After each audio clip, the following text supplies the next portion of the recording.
All right, we did mention earlier that sadly there has been some devastating news in the world of sport in South Africa, in boxing in particular, with the death of Gerrie Coetzee, former world heavyweight boxer who succumbed to lung cancer last night or yesterday. And this is a man who took South African boxing to a whole new level back in the 80s. And I'm joined by another legend of South African boxing, Dingaan, the Rose of Soweto, Thobela. He's joining me now to just talk to us about the life and times of Gerrie Coetzee. And this is a man who, in his own right, put South African boxing in the map. You remember back in the 90s with that haircut. Those of us who are old enough to remember Dingaan Thobela with that haircut, with the line in his cut there, will know that he was a great legend for South Africa, alongside the likes of Baby Jake Matlala, the late. Let me go to him now. Dingaan, thank you so much for your time this morning. Sad news that we received about the death of Gerrie Coetzee, a giant in South African boxing. Your reaction, first of all. Yeah, no, it is sadly, he will be sadly missed, and, may his soul rest in peace. He's the man that really helped, with the face of South African boxing. If we remember well, in the early 1983, even before I became, one of the first to be reckoned in the boxing world, he was already there, and he went all the way to win the world title against Michael Dokes. He tried about 3 times, winning the world title, but the third time, he was a world heavyweight champion. So this is the man who has helped to open up the line of, confidence in all South Africans, being black and white, to say, we can become world champion. We look up to him. And we took over from where he left, and we became world champion. Today, we're sitting here, we've got a lot of world champion who really got, courage from him, saying we can go get it ourselves by going to challenge the world's best.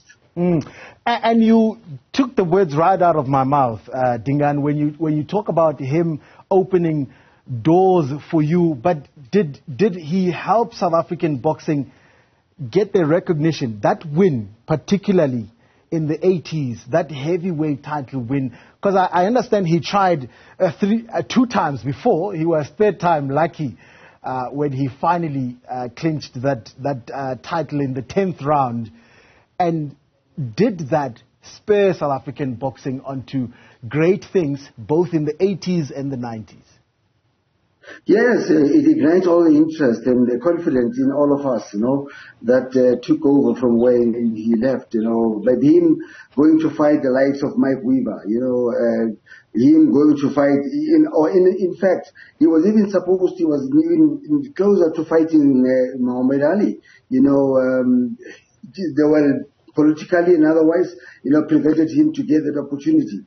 But I'm sure that, we are sitting here today and be proud that he represented us in good faith and in great faith, that he became a world heavyweight champion, not only for, the one group, but I think for South African nation.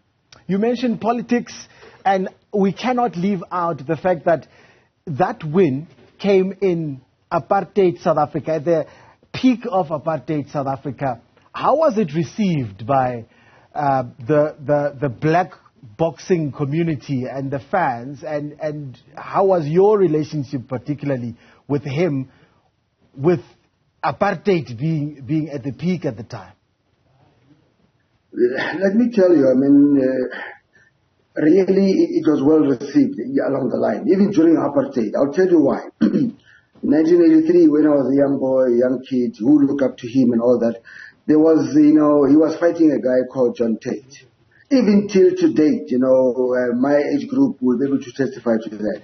There was even a song that was, named after him, maybe not really after him, but which we sang along, having to, support the other guy, which was, I was singing out, you must hear, Sabshaya, John Tate, Utata Machans. If you remember that line, you will see that he was also supported by South African, although, they wanted the other guy win, which is John Tate, because he was black at the time. Yeah.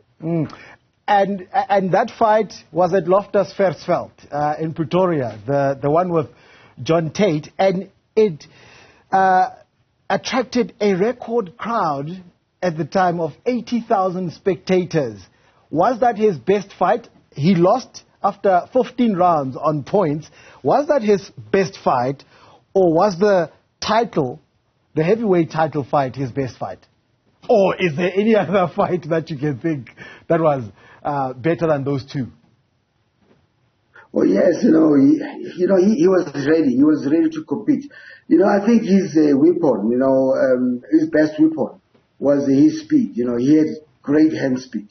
And some of the, great fighters, like Larry Holmes. Larry Holmes, it took him about, when he was the IBF champion, there was supposed to be a unification fight between him and Gerrie, and it never took place because Larry Holmes was literally scared of Gerrie Coetzee, So because he had that jab which you couldn't see coming, and it will learn from time to time, hand speed helped him, and he used it to his benefit when he won the world title against Michael Jones. All right.